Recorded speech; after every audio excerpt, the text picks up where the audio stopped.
नमस्कार, स्वागत है आप सभी का। मैं हूं माधवी पांडे आपके साथ। शुरुआत करते हैं आज टॉप अपडेट्स की। शिवपुरी जिले की नरवर तहसील की बरखेड़ी जाटव बस्ती में रात करीब 11 बजे एक 8 फीट लंबा खतरनाक मगरमच्छ घुस आया है, जिससे पूरी बस्ती में अफरा तफरी का माहौल बन चुका है। रात को ही मगरमच्छ के होने की सूचना स्थानीय वन प्रशासन की टीम और नरवर के रहने वाले सर्पमित्र सलमान पठान को दे दी गई थी। सूचना मिलते ही तुरंत वन प्रशासन बस्ती में पहुंच गया और खतरनाक मगरमच्छ का रेस्क्यू शुरू कर दिया गया। करीब 2 घंटे की कड़ी मशक्कत के बाद वन प्रशासन और सर्पमित्र सलमान पठान ने मगरमच्छ को जैसे तैसे काबू किया और उसे सुरक्षित रेस्क्यू करते हुए गहरे पानी में ले जाकर छोड़ दिया गया।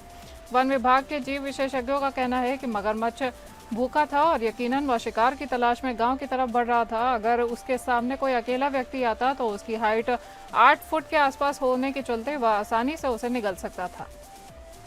शिवपुरी के अटल सागर बांध और चांदपाटा झील दोनों में बड़ी संख्या में खतरनाक छोटे बड़े मगरमच्छ मौजूद हैं, जो आए दिन शहर और ग्रामीण क्षेत्रों की बस्तियों का रुख करते हैं।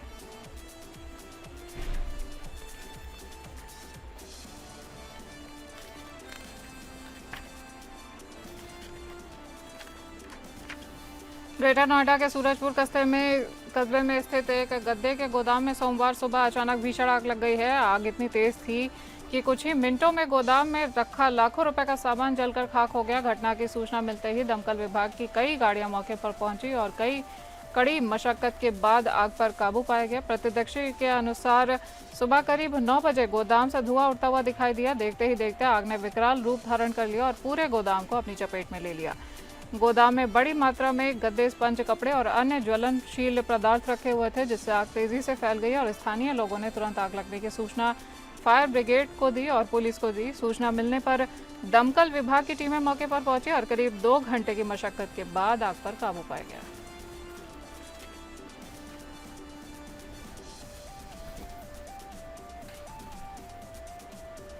कन्नौज से एक दर्दनाक हादसे की खबर सामने आई है, जहां सौरी क्षेत्र में बच्चों से भरी वैन को कंटेनर ट्रक ने जोरदार टक्कर मार दी। हादसे में वैन चालक समेत 12 से ज्यादा बच्चे घायल हो चुके हैं।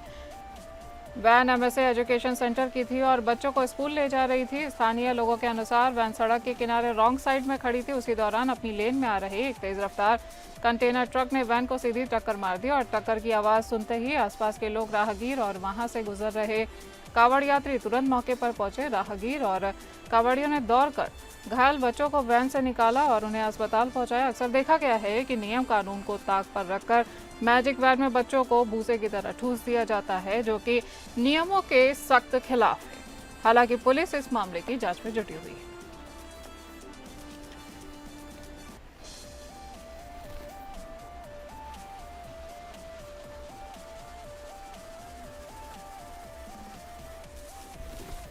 सावन के दूसरे सोमवार को हापुड़ जिले के शिवालयों में श्रद्धालुओं का सैलाब उमड़ पड़ा। भक्तों ने हर हर महादेव और बोलबम के जयकारों के साथ भगवान शिव का जलाभिषेक किया। सुबह से ही लोग मंदिर पहुंचे और भगवान शिव को स्नान कराकर पूजन अर्चन किया। वहीं धतूरा, भांग और बेल पत्र अर्पित कर भोलेनाथ से सुख समृद्धि की कामना भी की। जिले के सबली महादेव मंदिर, देहपा स्थित प्राचीन शिव मंदिर, मुक्तेश्वर मंदिर, तगत सराय के प्राचीन शिव मंदिर, भूतोवाला शिव मंदिर और चंडी मंदिर तथा मनसा देवी मंदिर में सुबह से ही श्रद्धालु की लंबी कतारें देखने को मिल रही है।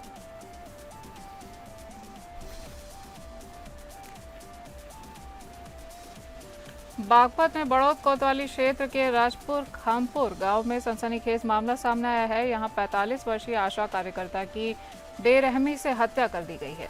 महिला का अर्धनग्न शव कोताना रोड पर एक निर्माणाधीन मकान में प्लास्टिक के बोरे में बंद मिला। परिजनों ने गैंग रेप के बाद हत्या की आशंका जताई है, जबकि पुलिस ने पोस्टमार्टम रिपोर्ट के आधार पर रेप की पुष्टि से इनकार कर दिया है।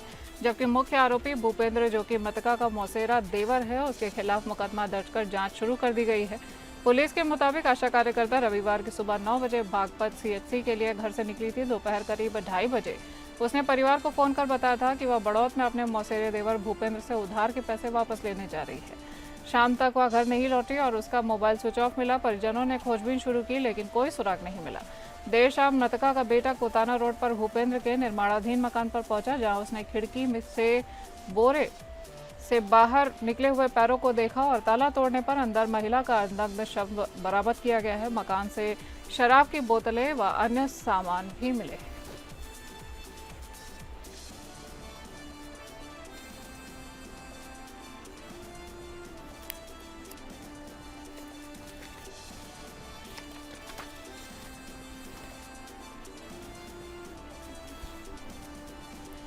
वाराणसी के कचहरी स्थित एक मजार परिसर में वाराणसी जिला प्रशासन का बुलडोजर चला है। इस दौरान परिसर में अस्थायी रूप से निर्माण किए गए छोटे भवन को पूरी तरह से जमींदोज कर दिया गया है। वाराणसी जिला प्रशासन का साफ कहना है कि परिसर का यह क्षेत्र पूरी तरह से अतिक्रमण के दायरे में आता है। इससे पहले भी इन्हें इससे संबंधित कागजात पेश करने के लिए समय दिया गया था, लेकिन ये निर्माण कागजात पर प्रमाणित नहीं हुए हैं। बुलडोजर कार्यवाही के दौरान निकटतम थानों की फोर्स, पीडब्ल्यूडी के कर्मचारी मौके पर मौजूद रहे। मिली जानकारी के अनुसार 20 जुलाई को वाराणसी के कचहरी स्थित एक बाजार परिसर में वाराणसी जिला प्रशासन का बुलडोजर गर्दा और इस दौरान सभी कर्मचारी मौजूद मिले।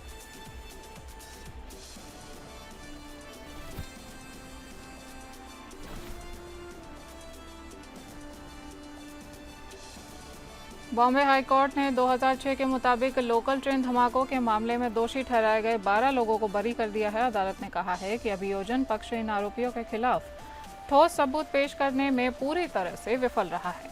इस फैसले पर प्रतिक्रिया देते हुए कांग्रेस नेता संजय निरुपम ने कहा कि ये फैसला बेहद दुर्भाग्यपूर्ण है। जांच एजेंसियों को इस मामले की नए सिरे से जांच करनी चाहिए। सरकार और एजेंसी को इस फैसले के खिलाफ सुप्रीम कोर्ट में अपील कर निर्दोष लोगों की हत्या का बदला लेना चाहिए। जस्टिस अनिल किलोर और जस्टिस श्याम चंद्र की विशेष पीठ ने कहा कि अभियोजन द्वारा पेश किया गया साक्ष्य आरोपियों को दोषी ठहराने के लिए पर्याप्त नहीं था। पीटीआई के अनुसार अदालत ने 5 आरोपियों की फांसी की सजा और 7 की उम्र कैद को रद्द करते हुए सभी को बरी कर दिया है।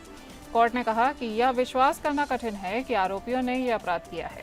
अभियोजन पक्ष पूरी तरह से केस साबित करने में असफल रहा।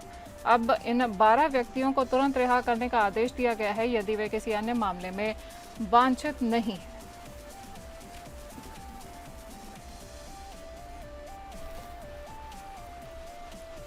उत्तर प्रदेश के बुलंदशहर में जहांगीराबाद कोतवाली क्षेत्र के पिपेरा गांव में एक सनसनीखेज हत्याकांड सामने आया है। यहां 3 दिन से लापता 34 वर्षीय संजय उर्फ बिल्लू का शव गांव के बाहर एक बंद पड़े मकान में जमीन के अंदर दफन मिला है। घटना के बाद मृतक के परिवार में कोहराम मच गया है और पुलिस ने मकान मालिक सहित संदिग्धों की तलाश तेज कर दी है। जानकारी के मुताबिक संजय उर्फ बिल्लू 17 जुलाई की शाम करीब 4 बजे संदिग्ध परिस्थितियों में लापता हो गया था। परिजनों ने जहांगीराबाद कोतवाली में गुमशुदगी की रिपोर्ट दर्ज कराई थी।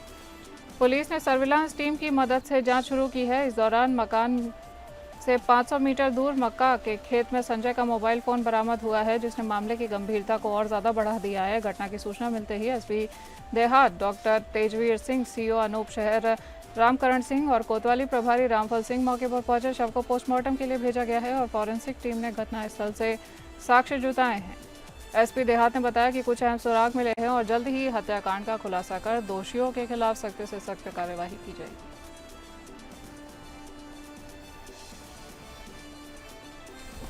बिहार विधानमंडल का मानसून सत्र 21 जुलाई से शुरू हो गया है। यह मौजूदा सरकार का आखिरी और 17वीं विधानसभा का 15वां सत्र होगा।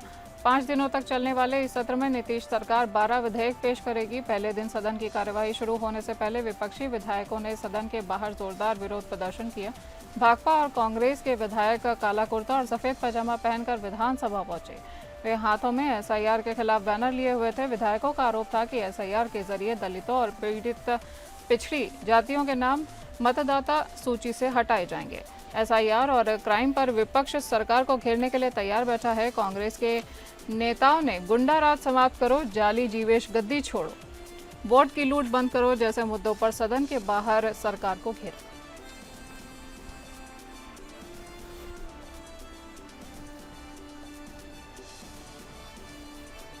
इंडोनेशिया में एक समुद्री जहाज में भीषण आग लगने से 300 से ज्यादा यात्रियों की जान आफत में फंस चुकी है। वीडियो में भयानक आग का मंजर देखा जा सकता है। आग काफी तेज थी और पूरा जहाज आग की लपटों में आ चुका है, जिसमें से ऊंची लपटें और काला धुआं साफ दिखाई दे रहा है। इस जलती हुई फेरी से 280 लोगों को रेस्क्यू कर लिया गया है, जबकि बच्चे सहित 18 लोग घायल हो गए हैं। काफी संख्या में लोग लापता भी बताए जा रहे हैं। जहाज में भीषण आग लगने के बीच फंसे यात्रियों ने समुद्र में छलांग लगाना शुरू कर दिया। वीडियो में लोगों को समुद्र में कूदते हुए देखा जा सकता है। यह आग इंडोनेशिया के तट के पास एक फेरी में लगी है। इसके बाद उसमें सवार यात्रियों के बीच भयानक अफरा तफरी मच गई। जहाज पर सवार 280 से अधिक लोग जान बचाकर निकलने में कामयाब रहे।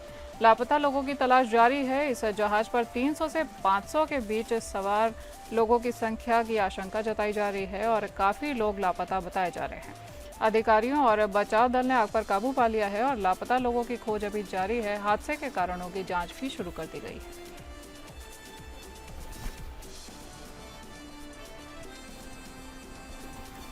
रूस की धरती भूकंप के तेज झटकों से थर्रा उठी है। यह भूकंप रूस के प्रशांत अपतटीय क्षेत्र में आया है। एक नहीं बल्कि 2 बार आए इस भूकंप से लोग दहशत में आ चुके हैं। रिएक्टर स्केल पर भूकंप की तीव्रता 7.4 मापी गई है। भूकंप आने के बाद सुनामी की चेतावनी भी जारी कर दी गई है। इस भूकंप के बाद प्रशांत सुनामी चेतावनी केंद्र ने रूस के कमचटका प्रायद्वीप के लिए चेतावनी जारी की है। बता दें कि रविवार को समुद्र में 2 बार भूकंप आया है। इनमें से बड़ा भूकंप 7.4 तीव्रता का था। यह बड़ा भूकंप 20 किलोमीटर की गहराई पर आया और यह पेट्रोपाव लोस्की कामचातकी शहर से 144 किलोमीटर पूर्व में स्थित था और इस शहर की जनसंख्या लगभग 1.8 लाख है। इससे कुछ मिनट पहले उसी क्षेत्र में 6.4 तीव्रता का एक अन्य भूकंप भी दर्ज किया गया था। जर्मन भूविज्ञान अनुसंधान केंद्र यानी GFZ ने संकेत दिया है कि रविवार तड़के रूस के सुदूर पूर्वी भाग में कमचटका तट के पास 6.5 से ज़्यादा तीव्रता के 2 भूकंप आए हैं। भूकंप की तीव्रता 6.6 और 6.7 मापी गई है तथा दोनों के केंद्र की गहराई 10 किलोमीटर मापी गई है। भूकंप आने के बाद शुरुआती घंटों में अक्सर उनकी तीव्रता का माप अलग अलग होता है। किसी के हताहत होने की कोई सूचना नहीं मिली है।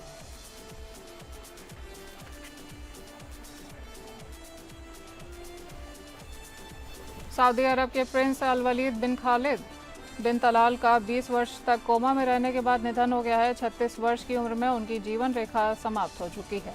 लगभग 20 वर्षों तक कोमा में रहने के बाद सऊदी शाही परिवार के सदस्य प्रिंस अल वलीद बिन खालिद बिन तलाल का शनिवार को 36 वर्ष की आयु में निधन हो चुका है। उन्हें स्लीपिंग प्रिंस यानी सोते हुए प्रिंस के नाम से जाना जाता था। उनके जनाजे की नमाज रविवार को अदा की जाएगी। पुरुषों की नमाज जनाजा असर की नमाज के बाद इमाम तुर्की बिन अब्दुल्ला मस्जिद रियाद में होगी, जबकि महिलाओं की अंतिम विदाई जुहर के बाद किंग फैसल स्पेशलिस्ट हॉस्पिटल में की जाएगी। प्रिंस अल वलीद का जन्म 18 अप्रैल 1990 को हुआ था। वे प्रिंस खालिद बिन तलाल अल सऊद के सबसे बड़े पुत्र थे। अरब के जाने माने अरबपति प्रिंस अल वलीद बिन तलाल उनके चाचा थे और वे सऊदी अरब के संस्थापक राजा अब्दुल अजीज़ के परपोते थे। 2005 में हुई एक दुर्घटना में वह कोमा में चले गए थे और इसके बाद 20 साल तक जिंदगी और मौत के बीच का संघर्ष उनका जारी रहा था। वर्ष 2005 में लंदन में एक सैन्य कॉलेज में अध्ययन करने के दौरान उनका भीषण कार एक्सीडेंट हुआ था। तब वे 15 साल के थे। इस हादसे में उन्हें गंभीर मस्तिष्क चोट आई थी और ब्रेन हैमरेज और आंतरिक रक्तस्राव हुआ था, जिसके चलते वे पूरी तरह से कोमा में चले गए थे। इसके बाद उन्हें किंग अब्दुल अजीज़ मेडिकल सिटी रियाद ले जाया गया था, जहां उन्हें वेंटिलेटर और फीडिंग ट्यूब पर रखा गया था। परिवार ने विश्व भर के विशेषज्ञ डॉक्टरों की मदद ली थी, लेकिन उनकी चेतना कभी वापस नहीं आई। 2015 में डॉक्टरों ने जीवन रक्षक प्रणाली को हटाने की सलाह दी थी, लेकिन उनके पिता प्रिंस खालिद ने इनकार कर दिया था। उन्होंने कहा कि जीवन और मौत केवल अल्लाह के हाथ में है।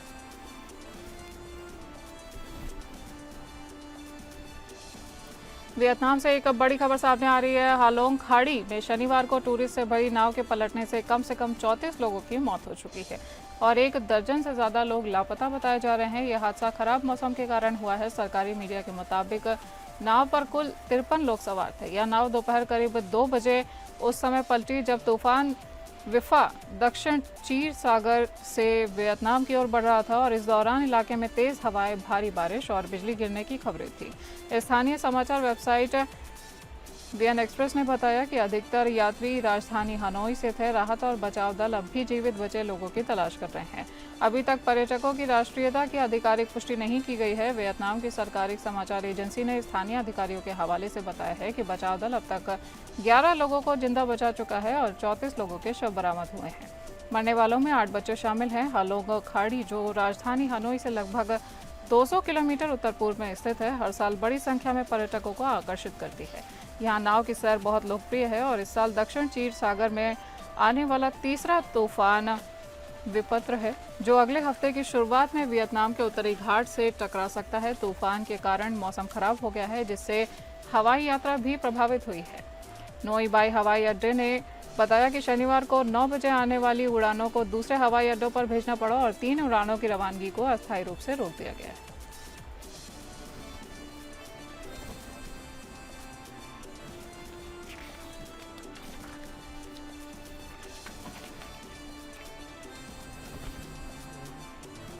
इजरायली सेना के ताज़ा हमले में गाजा का ऐतिहासिक बैत हनून शहर पूरी तरह से जमींदोज हो चुका है।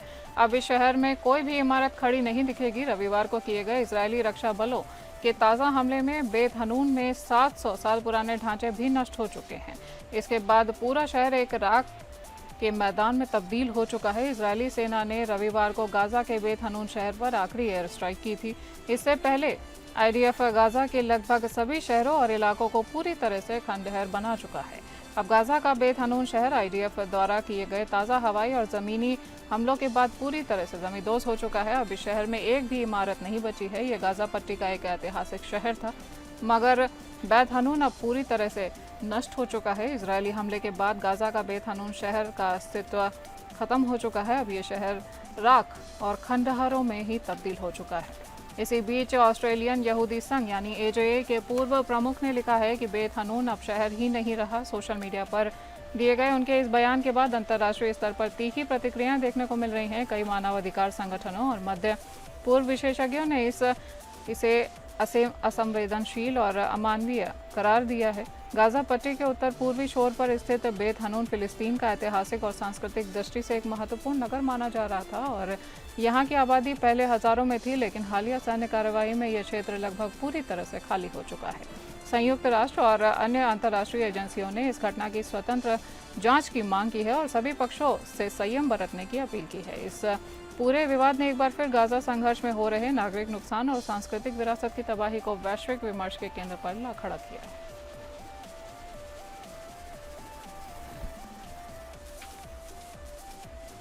बांग्लादेश की राजधानी ढाका में बांग्लादेश वायुसेना का एक training jet F-7 BJI Uttara इलाके के माइलस्टोन स्कूल और कॉलेज के कैंपस में जा टकराया है। हादसे के बाद चारों तरफ धुआं और चीख पुकार मच गई। घायलों को तुरंत नजदीकी अस्पतालों में पहुंचाया गया, लेकिन अभी तक हताहतों की सटीक संख्या का पता नहीं चल सका है। आशंका है कि इस हादसे में कई लोगों की मौत हो सकती है। इलाके में कानून व्यवस्था बनाए रखने और राहत बचाव कार्यों के लिए बॉर्डर गार्ड बांग्लादेश यानी बीजेपी की 2 टुकड़ियों को तैनात किया गया है।